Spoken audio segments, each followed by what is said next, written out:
వచ్చి మన రాజధానికి ఫౌండేషన్ వేశారు. ఎన్నికల ముందు ఇదే ముఖ్యమంత్రి చెప్పాడు, ప్రతిపక్ష నాయకుడిగా రాజధాని మారదు, నేను ఇల్లు కట్టుకున్నాను ఇక్కడే ఉంటుందన్నాడు. నమ్మించాడు. ఇప్పుడు నమ్మక ద్రోహానికి పాల్పడ్డాడు. ఇప్పుడు వచ్చి 3 రాజధానులు అంటాడు. అక్కడ అనుకూలం కాదంటాడు, ఎక్కువ ఖర్చు అవుతుందంటాడు, నీటికి ముంపుకు గురైపోతుందని మాయమాటలు చెప్పే పరిస్థితికి వచ్చాడు. ఇవన్నీ చూస్తామంటే చాలా బాధేస్తుంది. ఆ రోజు సైబరాబాద్ నగరాన్ని నిర్మాణం చేశాను. నా కోసరం చేయలా, మా పిల్లల కోసరం చేశా, ప్రజల కోసరం చేశా. దానివల్ల వాళ్ళు బాగుపడ్డారు. ఉద్యోగాలు కావాలన్నా, లేకపోతే ఆదాయం ప్రభుత్వానికి రావాలన్నా అలాంటి సిటీ ఉండాల్సిన అవసరం ఉంది. ఈరోజు తమిళనాడుకి చెన్నై ఉంది, తెలంగాణకు హైదరాబాద్ ఉంది, కర్ణాటకకు బెంగళూరు ఉంది. ఏం తమ్ముళ్ళు మిమ్మల్ని అడుగుతున్నా, ఏమమ్మా ఆడబిడ్డలు మిమ్మల్ని అడుగుతున్నా, మన రాజధాని ఏదమ్మా? ఏ తమ్ముళ్ళు మన రాజధాని? 5 ఏళ్ళు రాజధాని లేకుండా చేసిన దుర్మార్గుడు ఎవరని మిమ్మల్ని అడుగుతున్నా. ఇది న్యాయమా అని మిమ్మల్ని అడుగుతున్నా. 3 రాజధానుల పేరుతో 3 ముక్కలాట ఆడేసి కడా నేను వెళ్ళిపోతా విశాఖపట్నానికంటే నువ్వెక్కడికి వెళతావు, నువ్వెక్కడే ఉండమని కోర్టు కూడా మొట్టికాయలేసే పరిస్థితి వచ్చింది. కానీ ఒక పని చేశాడు. అక్కడ చూస్తే 500 కోట్ల రూపాయలు ఖర్చు పెట్టి ఆ కొండనే మొత్తం బోడిగుండు కొట్టించేసి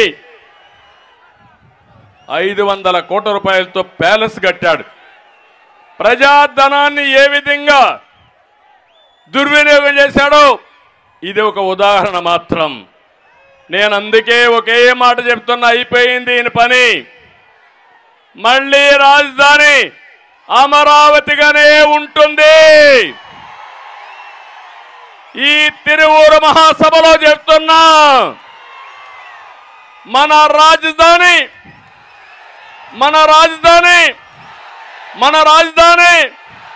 మీరు గర్వంగా చెప్పుకునే రోజు తొందరలోనే ఉంటుందని మీ అందరికీ హామీ ఇస్తున్నా. ఒకప్పుడు దేవతల రాజధాని అమరావతి, 5 కోట్ల ప్రజా రాజధాని మన అమరావతి.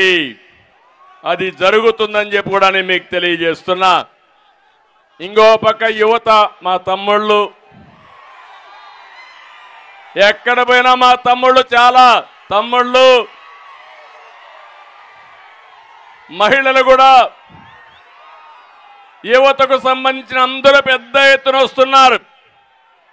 మీరు ప్రధాన బాధితులు. ఈ ముఖ్యమంత్రి చేతిలో జాబ్ క్యాలెండర్ వచ్చిందా అని మిమ్మల్ని అడుగుతున్నా.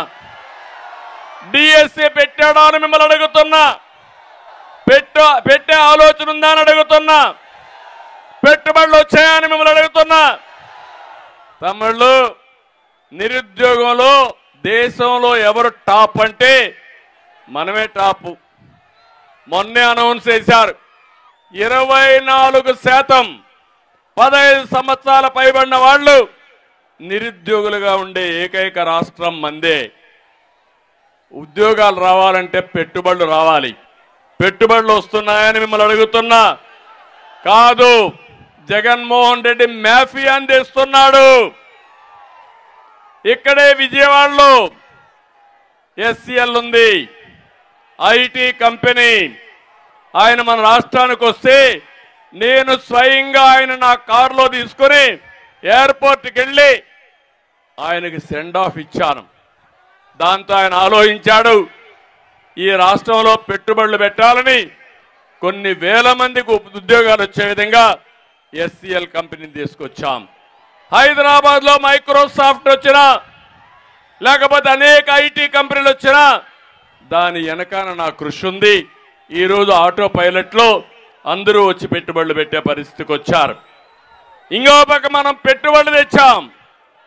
జగన్ ప్రభుత్వం మాత్రం టెర్రరిజాన్ని తీసుకొచ్చి పెట్టుబడులన్నీ తరిమేసే పరిస్థితికి వచ్చాడు. మనం ఉద్యోగాలు తెచ్చాం, జగన్ గంజాయి తెచ్చాడు. అవునా కాదా అని మిమ్మల్ని అడుగుతున్నా. ఊరూర్లో గంజాయి ఉందా లేదా? తమిళలో గంజాయి లేకపోతే మీరు అడగతారు.